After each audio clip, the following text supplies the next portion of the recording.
Ladies and gentlemen, welcome back to my second interview of the day. I decided to change my shirt for some reason. I don't know. I'm rocking a Willow shirt. You know what I mean? This is the pre AEW Willow shirt. We like to support here. Before we get anything, let us know in the comments what you think about how the show's been going. If you would like to be a part of the show, Linktree for me and my guests are all below. You can sign up to become a guest on the show. It's not just wrestling. I'll talk to anybody, but there's going to be a lot of pro wrestling content here. Also, I've been asking for reviews that I like to read off before the show starts. I don't have any reviews on the audio side yet. So if you do check out this podcast, ABJ Podcast, on all audio platforms, if it has an option to leave a review, do so. If you're just here on YouTube, just leave a review on the comment section. Just write review and then write out what you want to say, and I'll read it off next episode. But we do have some on Facebook, so I'd like to read some here. And this one's great because it comes from the GOAT himself, Peter DeLong. Well-informed, gifted talker, asset to anyone in need of his services. Also, very handsome. Love that. Alex Barbario says, Anthony Blackwell has changed my life. ABJ is one of the absolute best in commentary field. ABJ taught me how to be a man. ABJ is a really good dude. And I mean, who doesn't love ABJ? So there you go. We got some reviews over on the Facebook side. Keep them coming. I really, really enjoy the support. Without further ado, I want to bring in my guest. I'll let him introduce himself, but I want to say that this is kind of funny, but the longest reigning Shore Star champion, the most defending Shore Star champion, Vinny Cenzo. What's going on, my guy? What's up, man? No doubt, right? I mean, Morty, we are the longest reigning. I mean, it's definitely Freebird rules with me, Morty. But heck yeah, dude, it's so glad to be here, man. Thank you so much. I'm very excited. Morty's getting to hang out on the podcast here today. That's super exciting. Yeah, dude. Morty's always in tow with me wherever we go. Now, that's kind of where I wanted to start because that's what caught my eye with you when you first came out. So I really kind of just in the past couple months broke into the New Jersey scene. I knew nothing about it. I didn't know any talent. I didn't really know much of anything. I see bits in here and there, and huge shout out and love to Chad, who brought me aboard because of Pete DeLong, and he brought me into Shore Star, which was like a brand new company starting out, and they said they wanted a brand new commentary team, and Pete put my name in there, so I kind of got to head up a new company as their commentary team, which was really exciting. And you came in and won the championship at the very first show, and you came out with my pet monster, which is Morty. And I remember as a kid, I had one of those. If you look up my pet monsters now on eBay, they are very expensive. Oh, heck yeah, dude. Very much so. I believe the last time I checked the price tag, they go for like what, $4 for used? Yeah, something $4 like or that. $5. And if you have the ones with chains, and I think there's one with a football helmet. Oh yeah, like the twin brother. I can't remember all the names of the other characters on the show, but like that was like the brother. Yeah, they are really. I had a pet monster and I had a couch potato. Remember the couch potatoes? Oh my god, yes, dude. I totally forgot about couch potatoes until now. Holy crap. Yep. Yeah, wow. But what made you start bringing Morty along? How did you find him? How did you acquire him? Is he something you've had since you're a kid and brought him along? Did you go seek him out? All right, so I mean, realistically, we're gonna cater between the lines of kayfabe and back and forth here because wrestling fans aren't dumb, and I would never be ignorant to them in the same fact. If you could see here on my arm, I even have a tattoo of wow. Percival Maluga. This is mine. Similar, like you said, I had one when I was a kid. It was like most kids had teddy bears or whatever other nonsense. I'm a goofball, odd soul, like the name suggests, and I had this, dude. I took it everywhere with me. It was like my security blanket. And what better thing to practice wrestling moves too? Like you guys know my size, right? So like this is like relatively like the best wrestling companion there was back then. You're flooding back nostalgia because pre-wrestling buddies, they were perfect. The only problem was the eyes, nose, and teeth are very hard plastic, and you could bust yourself up with one. Yeah, I mean, I guess that like paved the way for me to get beat with light tubes and thumbtacks down the line. So yeah, but yeah, no, landing on those didn't feel great. So you have to watch the Macho Man elbow when you were going off the couch. Yeah, absolutely. I've broken many of beds in my day. Me and my cousin Jimmy have the record. I think we're up to like double digits. Just nice. We get invited over to someone's house. We get bored. We sneak off and find a room, and WrestleMania happened every time. And somehow a leg snapped off a bed and we didn't know what happened. Oh, no doubt. So I'm Italian. There's like 90 cousins on each side. It's just battle royale, man. Like they knew, like, oh, well, Vinny's gonna be there, and he loves wrestling, so something's gonna get wild. So has that wrestling has always been in your blood, been around forever? Oh, absolutely. I felt like most people, fell in love super early. My dad and my uncle Tony took me to the now gone Philadelphia Spectrum. The main event, I think it was like early '90s, late '80s. I think it was like Bret Hart and Sergeant Slaughter. I can't remember the exact date, but like, yeah, captivated early. Yeah.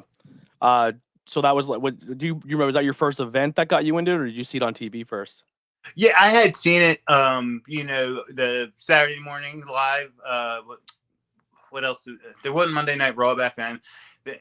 I guess tape trading too. So like my uncle definitely brought over tapes, and then my dad took me to go see it, and then it was just bonkers from there. Yeah, absolutely. Who were some of your favorites growing up? Oh, I was a true workhorse fan. Perfect. Bret Hart, Shawn Michaels when he broke off, Marty Jannetty. I mean, I like the larger than life characters. Hogan and Sid, they were great. But like, I really enjoyed that stuff more so at like Survivor Series, where it could be on full display when they had like powerhouse teams. Because then, when you have like LOD, like, chomping away through everybody, that's fun. But like when you have them barreled up with two other jack dudes against Demolition, it caters to, different people's different tastes kind of thing. Absolutely. We're so into like your Mr. Perfect was a huge fave early on. Yeah, his vignettes always got me. Like the behind the back shots and throwing a football and catching it. I ate all that up. I, even as a kid, for some reason, gravitated to heels, man. Everyone was a Macho Man guy. I mean, a Hogan guy, and I was like, I'm not into Hogan. Like, I was already bored with that baby face comeback from behind, winning. I was like, this is stupid. Like, he always wins. I hated it, and I fell in love with Macho. I fell in love with Perfect, Piper. Even though Jake the Snake made me cry and scared the shit out of me, I was a Jake the Snake guy. Oh, Piper, yeah. So, like, I mean, I liked heels like kids did too, but like there was, I don't know, definitely distinct ones caught my eye. Like Papa Shango, absolutely. Like Yokozuna, I think due to his dimension and like just the like you said, the less is more. Like Jake had the promos and scared you, but like Yokozuna was just like, oh my god, dude! Like there's like no escaping this dude, and if you're caught up, like, it's feeding that mindset of a child. Like, it's different characters were good, but for me, I was just different in the fact that like I liked seeing that athletic creativity on top of it. Awesome, man. Awesome. So, how did you find this business as you got to the point where you were going to start training and getting into it? So, the older you get, the more you fall into different atmospheres and different scenarios. I believe like most kids, like my junior high years, I was like that like fifth grade, sixth grade into junior high. I was like that last generation of kids that were like, I wouldn't say bullied, but like you were definitely like looked down upon or like straight up weirdo if you watched wrestling kind of thing, or like were more than a casual viewer. Wrestling, pop culture, video games, especially where I grew up in like a small coal region town in Pennsylvania. If you went to school and you're like, yo, man, I just watch Pokemon or Power Rangers or I like pro wrestling, you're like, yo, join the football team, get on the basketball team, or you're nothing to us. You know what I mean? Yeah, great ragged upon, man. So I just turned 38. I definitely fell into a small group, but a core group, man. Like there's, you see this now. There's nothing stronger than a wrestling community. Yes. And the bigger the waves go, the stronger it gets. And there's way less of that bullying as time moves on. But back then, my core group of friends, like most, turned me on to ECW, which, I don't think I missed any pay-per-view from any Anarchy of Rules, the Heat Wave to November to Remember. I didn't miss anything. I loved it. But as far as like wanting to go after it, my friends turned me on to CZW and JAP. And man, like going to see, I wouldn't just call it indie wrestling, because those fan bases, dude, it was like a family, especially CZW, because me and my friends went to, if there was a CZW show, like we didn't miss it. Like it was just, we bled it. And there was something about that era that just, I just said to myself, I said, I've devoted so much time in my life to this. Like, why would I not go after this kind of thing? Yeah. How you said that about the venue felt like a family. That is something I've really experienced because I've been very fortunate in my short time here that I work for multiple different companies. And like, for example, PPW in Broadheadsville, like that crowd, they all talk to each other. They're all like, "Oh, you're here at the show again." They communicate, like they heckle each other. They commit to the show. They like the heels, they like the villain, like the baby faces. The fans interact with the talent. The talent come out during intermission and interact. And that's something that the talent also has to help build. It's like the promotion obviously is there, but there's some talent who show up, put their merch table out, sell their stuff, and then after their match is done, they go home. And then they're like, "Oh, this promotion doesn't do well." It's like, well, you got to help kind of build a culture a little bit. You know what I mean? Like, IWA in New Jersey, I just became a part of. That is the most insane fans I've ever seen in my life. Like, they're Yeah. so passionate about it. And once again, they all come every show and they're like, "Hey, there's my friend, and there's this person," and like that's a cool thing that's building up. And I feel like that's starting to happen with Shore Star, and I'm excited to see how Dude, it's going. bro, stop. We're on like the same wavelength right now, and you Mhm. hit it head. Like, so I'm being honest and sincere when I say I call them my family, because small beginnings, dude, these people love it. And like you said with PPW, that makes such an entire difference when everybody's on board, A to Z. People are showing up, fans, friends, workers alike, just for the you know what I mean? Mhm. And I felt that such early on at those CZW shows. Like you said, like when I was on that side of the rail, dudes like Nick Mondo, Rick Blade, Trent Acid, all, I mean, I could go on and name them all for forever, but like, and the funny part about it was like CZW was notorious for starting an hour late. So like shows weren't starting till like 9. And these Indie dudes, wrestling. yeah. And these poor dudes would put on like, it was such heavy competition. Like nobody was phoning it in. There was no shitty match at a CZW show or JAP show back then. And these poor dudes would be like, clock would be up 1 o'clock in the morning and they'd be there for another 2 hours just bullshitting with us. You know what I mean? When they had no business, when dudes would probably trying to catch flights back to Cali or something. But it says something about that family atmosphere that makes a place that exceptional. Yeah. So yeah, we kind of got off track because we got excited about the growth there. But how did you find you found the independent scene and found that out? So that was kind of another driving factor. Like, how do I get into this? Right. Yeah, absolutely. I just fell in love with it, man. Like I'm one of those people, dude. I don't like sitting on my hands, and I've always believed, and I'm sorry if it sounds cocky, but in the most least confident, way. Like if I know I can do something, I need to be part of the team. Like Yeah. I not just, and if it's something I love, then what's that old phrase they say? Like if you don't want to work a day in your life, do something you love, dude. Like of course I'm going to chase after this. What school did you land in? So early on, me and my friends trained at the CZW Academy, but we were kind of buttholes, and to be totally fair, and we didn't pay our dues the way we should, and we kind of didn't train correctly.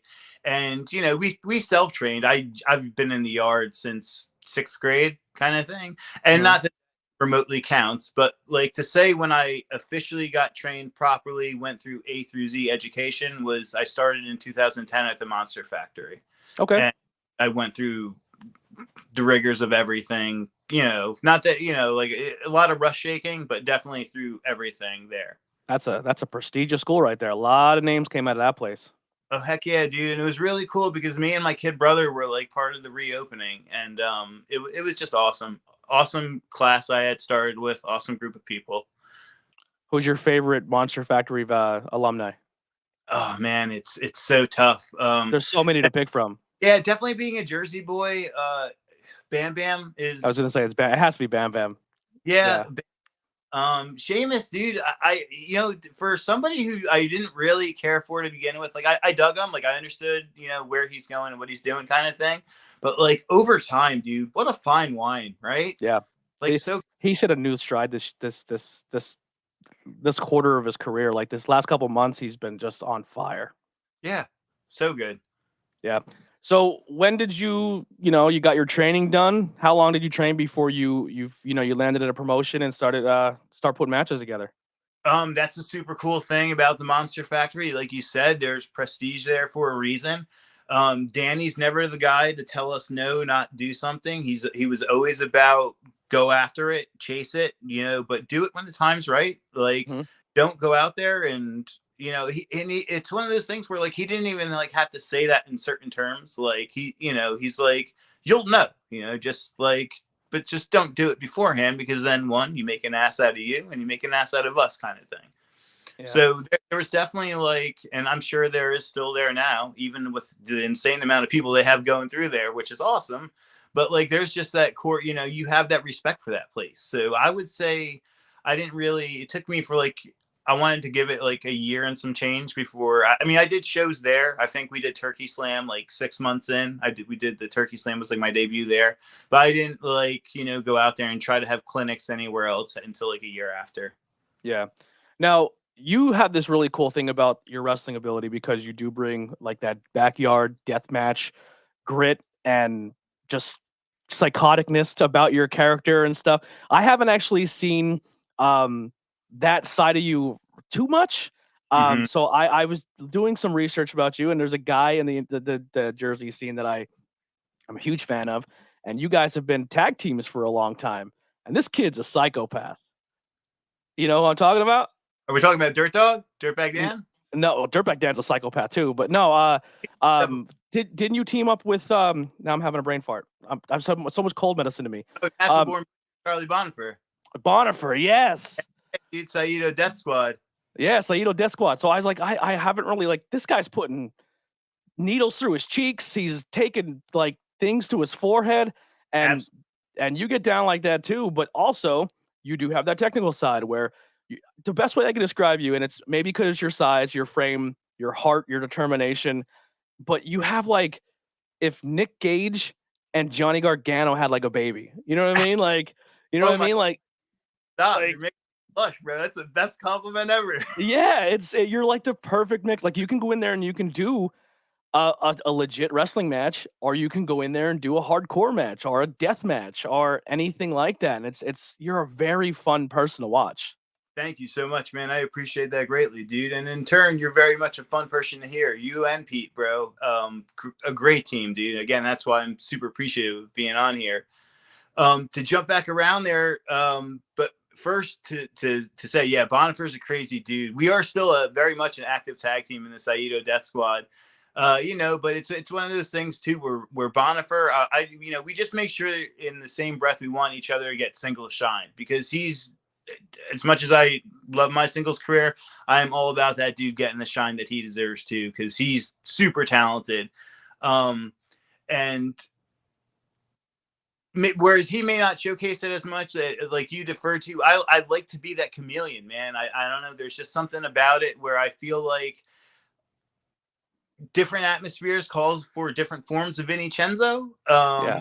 I do love deathmatch, but I definitely have to cite influences, man. I don't know if you follow me on Instagram. Like half my Instagram is filled with music things too, of just Mhm. wild, dude. It's all over the place. And I feel like wrestling is so much like music. We And just had this conversation with Hendrix in the episode earlier, and how it's just a beautiful combination. And if you're in one industry, the other one's not too far behind it. yeah, dude, you got to be able to play jazz, man. Yeah. And that's the thing I've learned, and I learned that from Monster Factory, where I trained that. Like, I can't go into every place swinging light tubes and expecting people to appreciate that kind of thing. So, I really do my best to try to get a read for the room and give people what they want, because at the end of the day, dude, these people that I'm calling my family, they paid money to see this, man, and I just want to deliver the best form of myself to them. Absolutely. Yeah, I think it definitely shines through, man. Thank Like I you. said, going back to the start of Shore Star, like I'm not. I mean, it's not hard to put them over because, like I just said, I think what they're building there is super special. Um, is just going into that place, and I remember Pete just kind of like, "Yo, this guy's good. You're gonna like him. You're gonna really like him because he knows the style of wrestler I like." And then at the end of the show, he's like, "Who's your favorite?" When I was like, "Dude, there's like five. I can't pick a favorite. There's so many good ones." You definitely stood out. Uh, I like Everest a lot, and I'm not saying I'm not a big guy fan, but I like Everest. I like Lucifer. But I think the guy who really stood out for me is Corvus. I'm a big Hey, Corvus fan, but also like I'm a Kevin Owens fan. So, but the cool thing about Shore Star is how you guys clip your matches and then put the clips on, but then you show us love on commentary, saying like if I say like this is a champion we could be proud of, and then you're like Anthony Blackwell on commentary, he's not wrong here. It's like like that was the first time a wrestler or a promotion like when they share their clips, they show like, well, this is the guy on commentary saying it. And I was like, that means a lot, man. Like, I don't know, man. I really like what they're building there. dude, well, here's the thing. You say they, bro. You're part of the team, bro. It's a we Yeah, thing. I gotta stop doing. Yeah, You know what I mean, bro? It's like I said when I said before, I'm part of that team mentality, dude, and everybody's a part of the team, from the people who paid the money to get in and sit on that side of the guardrail to the people announcing it. Because if we're all there for vanity reasons, then it's not really a product. It's just a vanity show, dude. And I don't fancy myself to be a part of anything like that. I fancy my part, something special, and we definitely have that at Shore Star. yeah. So, what are some like? So, usually I ask what are some names you work at, but kind of your bit you've been working on recently is you've been taking on ECW legends. You're trying to knock them off your bucket list. So, who all have you worked on the ECW side of things? Yeah, that's, oh man, what a list. I first, before, as much as I love Uncle G, and I'll to Pitbull Gary Wolf, I'll get to him next. One of the first ones I had a lot of matches with was Balls Mahoney, God rest his soul. Such a super fun dude. Just like as all over the place as you. I don't know if you've ever been around him when he was here. No. Dude, out of control fun, bro. And like, as crazy as it sounds, getting nailed in the head by a chair from that dude is like such a rite of passage for me, and I cherish it so much.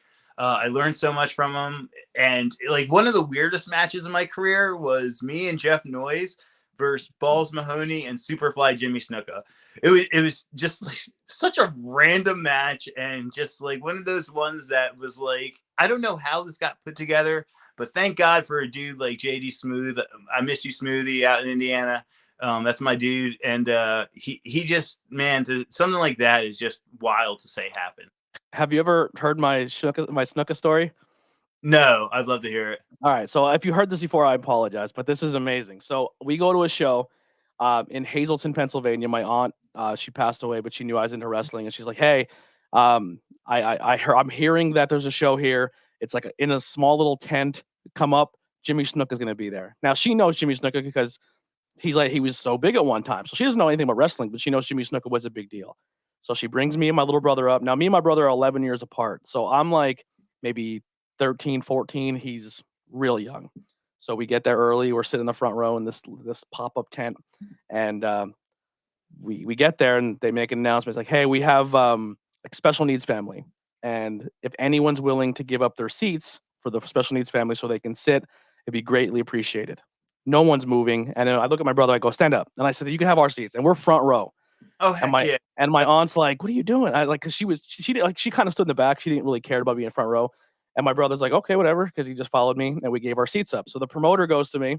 He goes, hey kid, when the show's over, you see that door? And I was like, yeah. He goes, go to that door. I got a great surprise for you for being a good sport. I go, all right, whatever, man. So 14 years old, we watched the whole show. And I go over to the door and he's like, come on in. And he gets these 3 chairs and he puts 3 chairs down. I'm like, am I going to like have a conversation with Jimmy Snuka? This is great.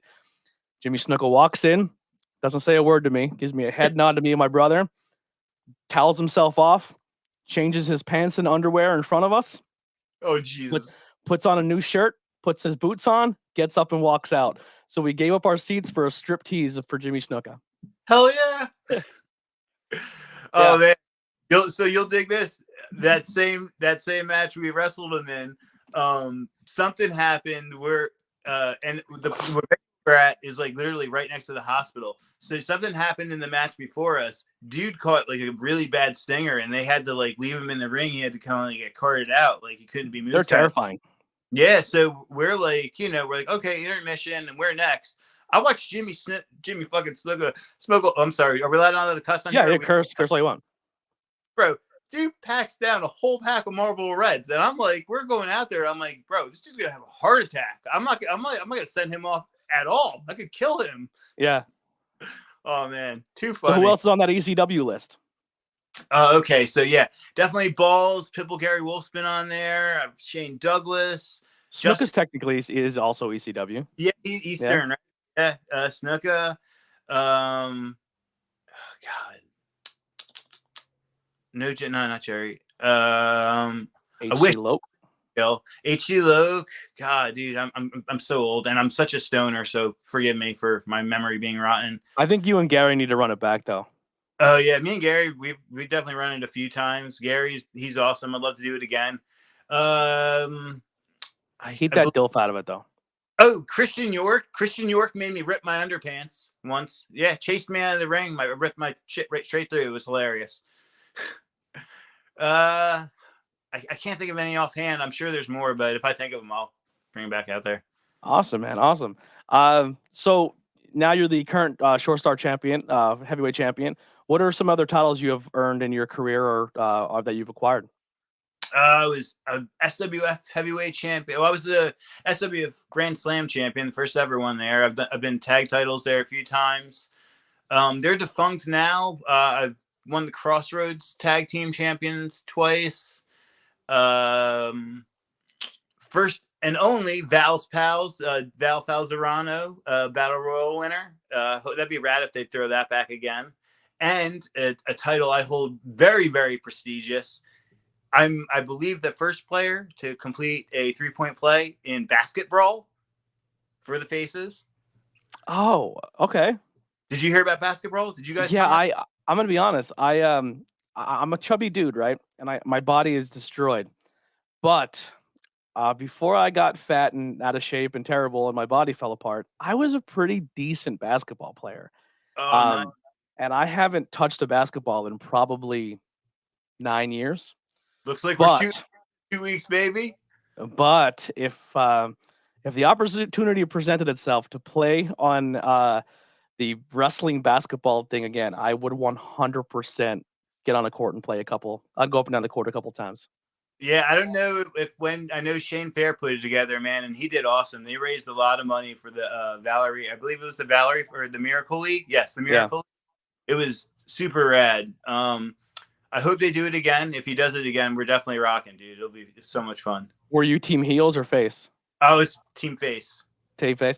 Yeah. I'm not sure who. Like, I'm normally a face. I wouldn't really say I define myself as a character on commentary.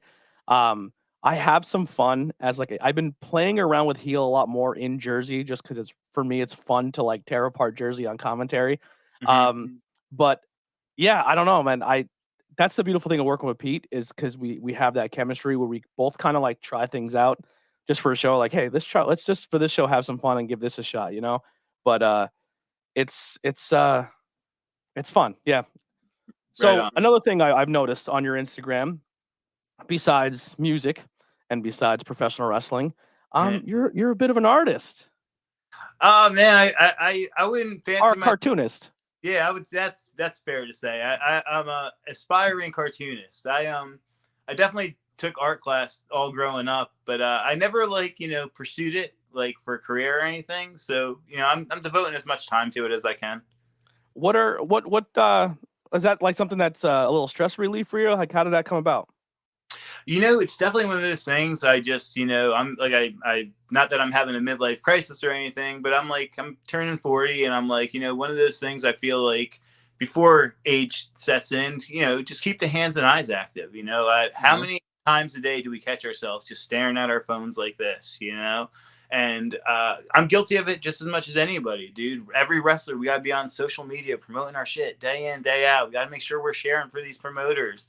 So, I'm very much a family first person, and I like to just take that 2 hours when I'm with my kids, and whether we'll sit and talk about our day and doodle. That's just family time too.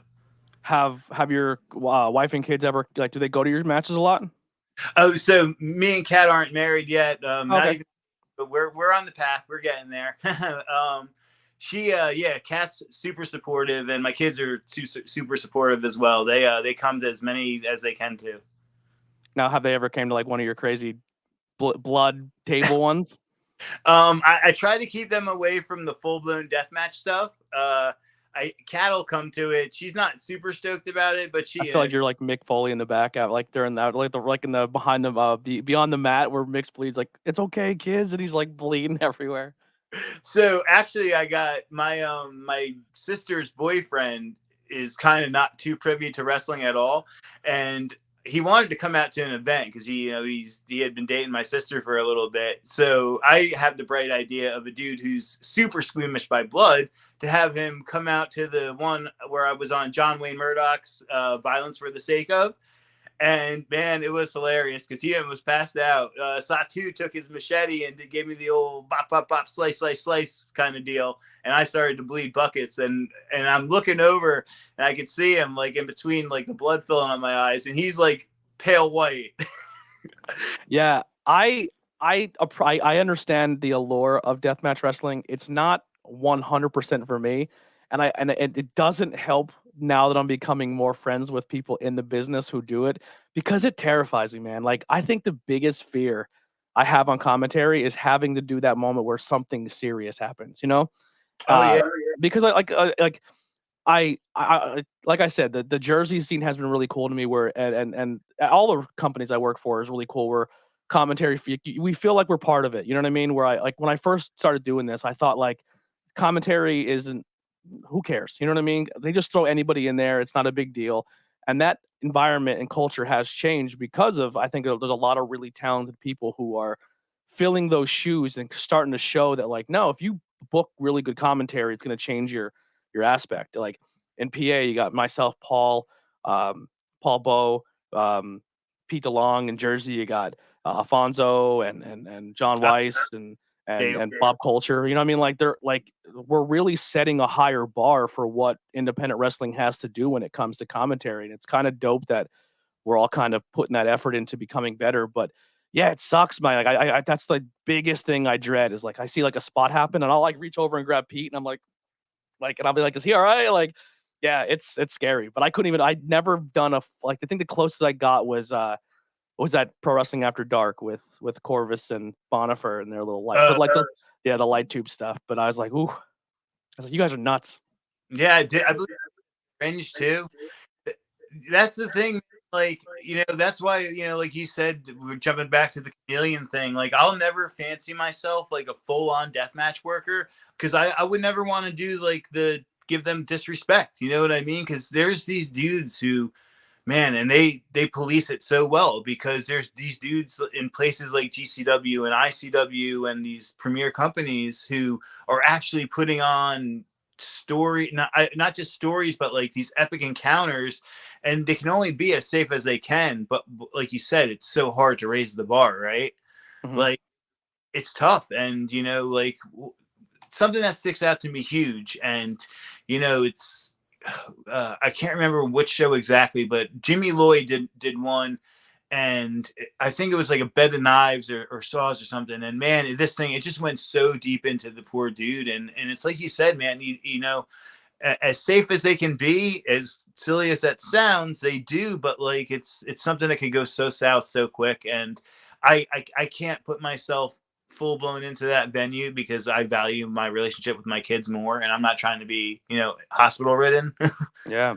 It is crazy because I totally get like the thing that people always say is, oh, independent wrestling where a guy breaks his neck for 15 people, but if he's not out there trying, how do you expect to get seen and get noticed? So it's kind of like that double-edged sword. But like you see these people and you know what they probably bring home at the end of the day at the venue, and you're like, dude, did you really need to like thumbtacks and light tubes? Like, sure, that's the one everyone's like, yeah, and trust me, none of it. I've never personally taken it, but there's ways that you guys are intelligent enough to get through it. But then there's some things that are done like unprotected head chair shots. I'm just like, let's not do those anymore. Like, you know what I mean? Like, yeah, it's just, I don't know. It's terrifying, but yeah, I have a lot of love for you guys and it scares me. Isn't that shit out of me? One of the things that it just as crazy and as barbaric as it was, like it still sticks with me was when Rock and Foley, just the handcuffed ones from years ago. I'll never forget. They did it in CZW too. They did it to Nick Gage. It was Justice Payne and this other dude, Steve Rivez, and seeing it like on TV with Foley was one thing. Hearing it with Nick Gage and him getting down to that knee was like, holy shit! Like, just dude, it's. You got to value yourself to a degree, man. Yeah, just use the kendo stick, do the Tommy Dreamer spot, or the leather strap. You know what I mean? Save Yeah. your heads, protect your heads. Now you've been in this game a long, long time. What are some moments that really stand out for you, or some key matchups or rivalries that are people you've worked with over the time that if you're like, hey, I'm gonna put a highlight video of the best of Vinny Cenzo. Who are some matches or some people that we should that you would put in that highlight reel?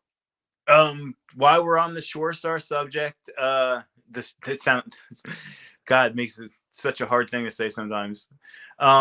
Lucas Finnegan, such a history with that dude. Every time we wrestle, brings the best out of me.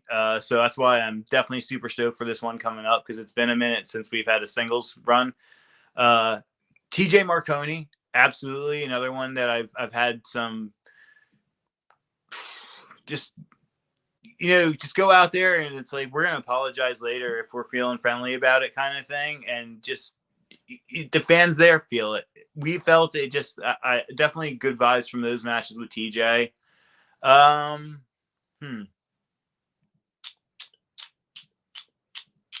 Bonifer too. As much as I love teaming with the dude, just the let's go for it vibe I get when I'm out there with him. Bonifer's another one. I haven't been able to get him in any match yet, but Corvus is one I definitely want to get in there with. You've never worked Corvus? No, I have yet to. We were owed one years ago in SWF, and it's eluded us. Wow. Yeah. Yo, Chad, make that happen. I'm sure we're gonna get around to it. You know who's another one just to kind of throw out there that I really fell in love with that Jersey scene? Jay the Key. Yeah, Jay the Key. We just had a fun one at the Middlesex County Fair. It was me versus him versus Chris Steeler. Really. So here's the poster here for the next Shore Star show coming up. No Limits, Saturday, December 10th at the No Limits Boxing Academy in Rio Grande. Card is stacked, man. So much fun there. But every match on there is fantastic in your match. But we always like to put other people over here. Here's the match that I'm insanely pumped for right here. Yeah. I am a Blackstrom fan so much. And I've been seeing Rocket on the GCW settlement series stuff out of H2O. This kid is going to be signed. It's only a matter of time. Daniel Alexander is the highest energy person I've ever seen in my life. Tarzan's amazing, and it'd be my first time watching Steve Off. Oh, dude, you're in for a treat with Steve Off. But I won't take too long, but I want to jump around that whole circle. Dude, yeah, absolutely. Titan. Dude, so incredibly good. And that's right. He was wrestling Daniel Alexander. What a match he had. Blackstrom, like you said, so incredibly good. I've been in there with Tarzan Duran. I can't tell you how many times. Incredible talent. Steve Off. Dude, too. Yeah, dude, Steve Off, you're in for a treat. Dude's so good. But yeah, Rocket, man, he's something. Dude, he did a frog splash in H2O. And when he was in the air, it was like Montez Ford height. Like, where you watch Montez Ford do a frog splash, you're like, how did he get that high? And this dude had the nerve to, like, act like Vince Carter and go between his legs and then frog splash. I was like, this guy he's a freak. He's a freak of nature. Rocket It takes two to tango. Alexander was just as good. I watched that Titan match, dude. Like, I couldn't blink. So good. Yeah. Keep definitely, like I said, I'm proud, man. Like when I was in the PA scene, just only working there, I was like, dude, the PA scene's amazing. And then I go to Jersey, I'm like independent wrestling as a whole is just so good. It's so good. Hard, dude. It's thriving. Yeah, and if you don't subscribe already, independentwrestlingtv.com, IWTV, for $10 a month, man. All these promotions are on there. Shore Star's on there. You can go back and watch the old stuff, as well as standalone wrestling, as well as Pro Wrestling After Dark, and a lot of the other promotions that we talked about. You can go and check out and watch all their stuff. Another thing that's happening this Saturday, the Contest of Champions. You have a match for that one as well. As per Morty, we're keeping it pretty tight-lipped. I can't say for certain what we're doing yet, but we are definitely going to be active at Contest of Champions. This guy's pretty adamant, being the space boy, because as per him, he kind of disappeared from outer space in my backyard. He would love to go take on Leo Sparrow and take his Earth belt to outer space. Oh, and we're for another go at it again, because last time I was in a ring with Leo Sparrow, he shoved spinach very hard right there, and he was not a fan. No, he doesn't need spinach. No, me neither, dude. All the Uh, pasta. Leo Sparrow beat a guy who looks exactly like me in Rio Grande on the side of the road to actually get his first ever I title saw that. defense for that was the only bump I've ever taken in wrestling, and that's pretty much it. That's as far as I'm ever gonna go. But he was like, "Yo, can you do this for me?" I was like, "Hell yeah!" It's a good time. But that kid, unbelievable. Love watching him. Leo Sparrow, super good, dude. And also, the Constant Champions is going to be a seminar beforehand where people are going to go and get to do some in-ring seminars for a lot of big companies in the tri-state area, where either be PA, New York, big name companies. If you're a wrestler commentating anything, please take advantage of this. Get there. Reach out to Standalone Wrestling. Their email address, everything's on their social media, and get a part of that con, as well as the not the con, the seminar beforehand, the con middle of the day to get all your autographs. And there will be a really cool dude walking around as the host of it. There it is. There, that guy. And then there's a show after, and your ticket for the con gets you into the show as well, which you can't beat. That is it's a must-have deal, and that's going to be this Saturday in Toms River, New Jersey. So make sure you guys all come out and support. I thought my stickers would be here in time, but it's not looking like it. But I have business cards I can give away. I just got those printed up, but stickers are coming. I'll have them for Icons. I'm going to be at Icons for in December for the giant ECW show they're doing. Are you going to that? No, I'm not gonna be able to attend that one, but yeah, super stoked for Saturday, man. It's double special for me because I was the first graduating high school class in that building. Really? Yeah. That's sick, man. When they were building that building, my high school north, which is next to it, like they had to like call off the cafeterias so like kids wouldn't go in while they were building it. And my art class, like we painted like little things over the barricades that they put up over it. They were only there for a few weeks, but it was kind of cool. Like it's like this is like full circle for me. Nice. Yeah. Yeah. So now you said a little bit about music. Do you play any instruments, or are you just a music fan? I tried to play guitar as a kid, but I have these very fat fingers. It's very hard for me to keep my frets. Maybe in the next life, but no, I'm very just much an eclectic listener to anything and everything. What's your genre? Oh man, I definitely would say I veer towards alternative more than most. Thrice, favorite band of all time. But you can catch me listening to a lot of ska, a lot of punk, a lot of alternative. But this new metal too. I dig some of the newer metal. A lot of hip hop. Love hip hop. You're like me. You're pretty much anything. Yeah, dude. I can listen to some country too. Like not all of it, but I'm getting more inclined with country. I think the newer version of country is a little more for me, like the Zach Brown, where it almost sounds like rock and roll. Heck yeah. And everyone's not trying to sound exactly the same. It's funny because I'm like the country is starting to like differentiate each other, and hip hop is going the other direction where everyone's trying to sound like the same thing, and it's kind of frustrating. Yeah, if you throw enough good guitar in there for me, like I'm set. Yeah, absolutely. What are some favorite bands you like to go see? Every November I definitely try to catch the Kill Switch show at Starland. Do they have like a special beer every show for that? Yeah. Bouncing Souls, always fun to see live. I used to do the Bamboozle thing when it was around. I believe they're bringing that back, or they may have brought it back. I just haven't seen it. Jimmy Eat World, another band, love seeing live.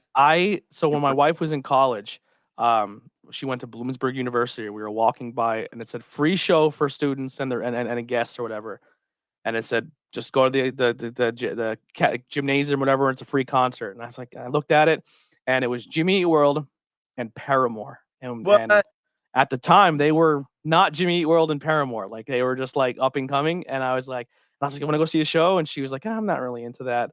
And then like 3 months later, she's like, I listened to Paramore, and she fell in love with them. I'm like, they were at your school. She's like, was that free concert? I go, yep. She's like, fucking wow. Like she was so mad. Yeah. That's so cool.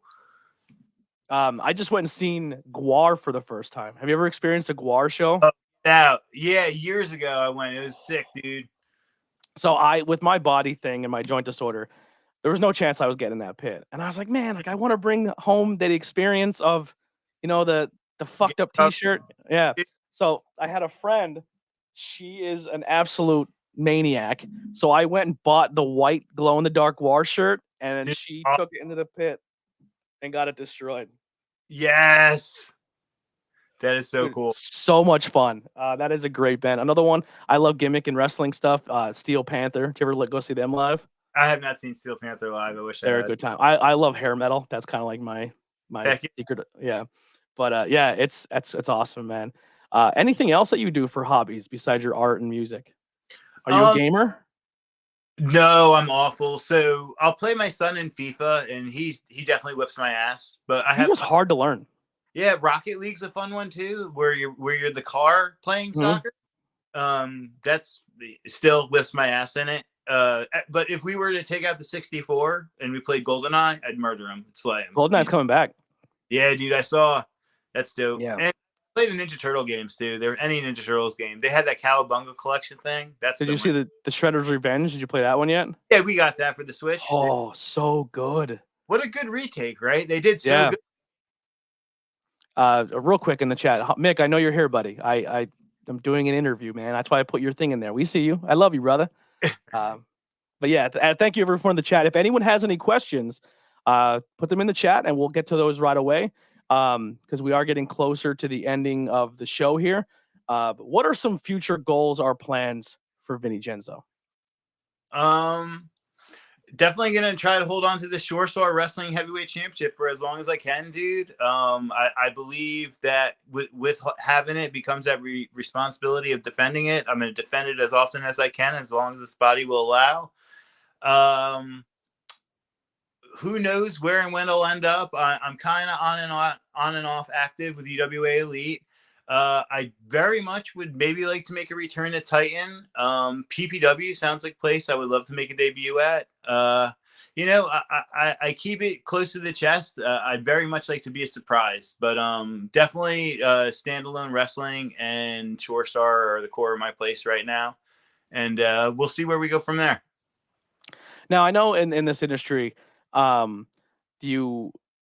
people say, well, obviously it's scripted or it's all like I heard someone say a title belt is just a prop to the show, right?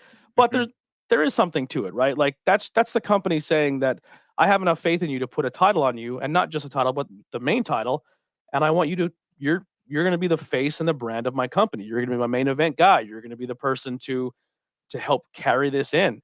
And now when Shore Star is kind of coming into a brand new market, coming into a brand new field, brand new venue, brand new like an area that did not have professional wrestling, and you get told you're going to be that guy, what goes through your head? That's the neatest part about it, dude, man. It's like you said, dude, it's something that's new for them. They haven't really had it, right? And to bring it back out to music, BB King, one of the greatest of all times. Lucille, I believe, right, was the name of his name. Lucille is awesome. Lucille is wonderful. Lucille holds all the potential in the world. But until BB King takes the effort and precisely plays Lucille his effort is pointless. It's nothing. It's just solid matter. And I refuse to let that belt be that. I want to be that character behind it. I want to be that match in the ring that those kids were like, holy crow, man, that was crazy that dude did that. I want to be that feel-good feeling for somebody who maybe had a shitty week and just coming out, watching their kid smile because of some goofy shit I did in the ring. Dude, whatever I can make that belt be of intrinsic value to somebody, I believe in doing that. And I mean, maybe that's just me, but that's what I believe, that there's substance as long as you make it, kind of deal. Yeah, whoever if someone does take it off you, man, they have big shoes to fill. I'll tell you that right now. Because not only you do everything in the ring, but also outside. And like I said, the crowd interaction, what you do with the fans, you're a good dude, man. I'm very glad I met you in this most recent time, you know?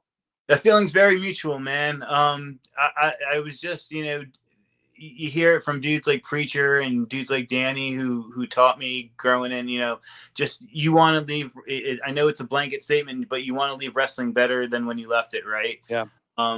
I know there's been times where I've messed up, I've made mistakes, and I've done bend over backwards to make sure I've done right by those times. And now getting older with less years involved with this, probably, I want to make sure that I'm doing my part to, make sure to give because it's important to do that. Now, being around as long as you have, and the style of wrestling that you have done with the deathmatch, have you ever had any major setbacks at all in your career? Oh yeah, a few years ago, I compressed my T5, T6, T7, and T8. Yeah, I mean, it's on top of being so short. I'm sure that didn't help at all. But yeah, I was out of action for I think a good 6 months then. Yeah, Wow. but chiropractor and a lot of ortho visits, and 6 months later, I was rocking and rolling.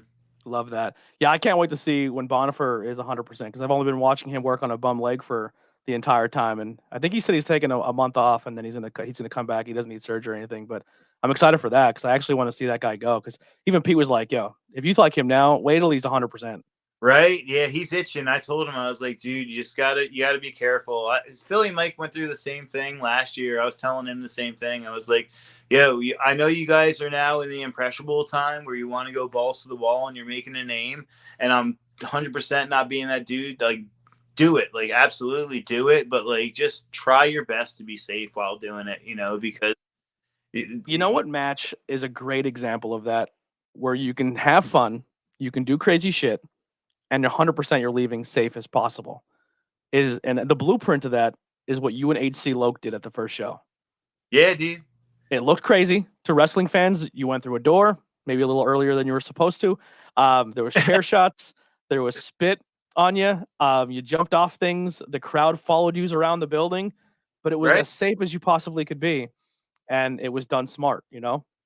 Yeah, we sure tried, man. I definitely feel like, not to sound cocky, but I feel like we delivered. Like, you hit it right on the head. We tried to do that, just an all around fun, had a tight of hardcore like that was needed, and people were with it and liked it.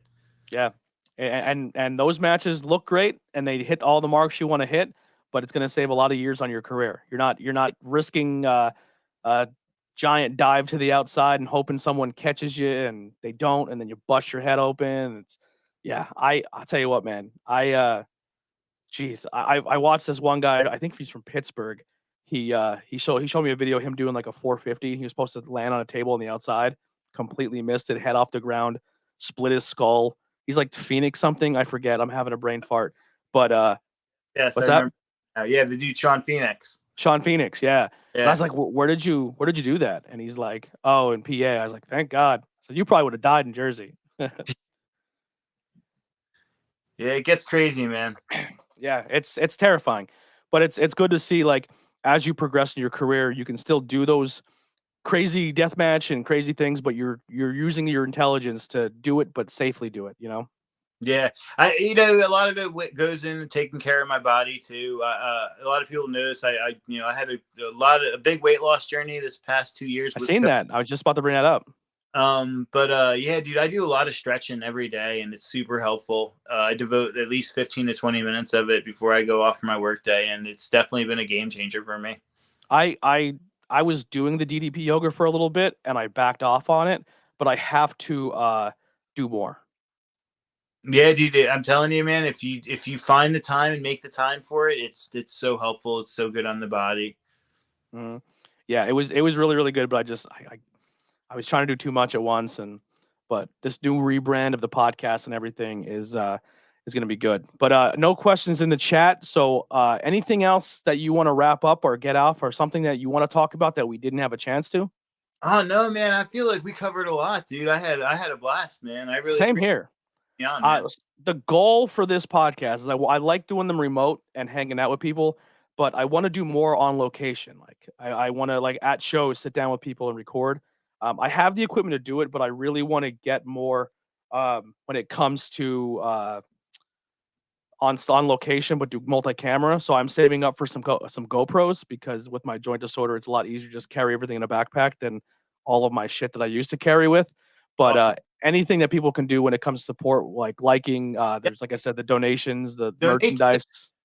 This was Yeah, so much, dude, bro, you are so talented. You, Pete, like you said, man, you guys, such a breath of fresh air for us. I'm so glad y'all are part of the team. So please, like he said, donate to this. Let's make this big, man. This was such a fun.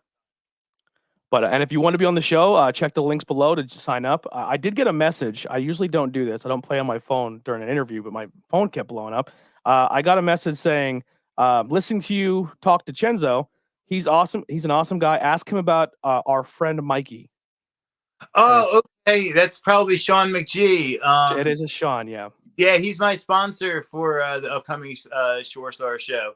There you go. Yeah, he's a really good dude. So if you noticed at the last show when I wrestled Blaze, I came out in that orange shirt. Yeah. That's for my buddy Mikey Adams. He has a very specific disease that it affects his stomach and surrounding organs. I'm trying to remember what it's. No, not Prader. I'm trying to remember what the name of it is offhand. I'm such a brain fart from thinking. It's gonna leave me, but I'll definitely post a link of it or tonight or in the comments. But the dude suffers from a very specific disease, and it's the dude's a amazing survivor of it. So I wore that shirt in to be in support of him. Mikey, I think Sean works with him a few times a week. He's a really good dude, and it was very special for Mikey to be able to actually attend the show because it's just very tough with his health for him to get out and from his place of residence to absolutely. Yeah, my heart's out to you, Mikey. Sean, thank you for the message. I'm really happy I got to see that now because I don't usually look at my phone, but I was kind of scrolling through Instagram to see what else is on your page here to like pull from. But man, thank you again. And like I said, this isn't the last time. We'll definitely have you on again. There's more story to be told, but thank you once again for coming, being episode 6. So 6 episodes in the bag, 2 in one day. Was not expecting to be coming off a disgusting cold. But if you guys are here, if it's your first time on YouTube, hit the like and the subscribe. I'm currently less than like 8 away from hitting 300 subscribers on YouTube. My goal for the end of the month, which ends tomorrow in 2 days, is 300 subscribers by the end of the month. So if you guys can help out, that'd be great. Trying to hit 500 by the end of the year. So fingers crossed. Let's see how it goes. Yeah. And then the overall, like I said, it costs you nothing to subscribe. And then YouTube pays me every time you watch. So just take some time out of your day and support people. Even on social media, people, they don't realize how much if you like, share, and just leave an engagement on a page. If someone who's a content creator gets enough of that, they can get paid by that platform, and it costs you nothing, but it helps them so much. Dude, it takes a second. Yep, absolutely. But Vinny, thank you once again for everything. I cannot wait to see you Saturday, my guy. We will have some fun, and I cannot wait to see who your match is going to be. Me either, dude. It's going to be rad. All right. That'll do it for the ABJ Podcast, episode 6. We will see you next week. We're out of here. Here's some Billy Trey.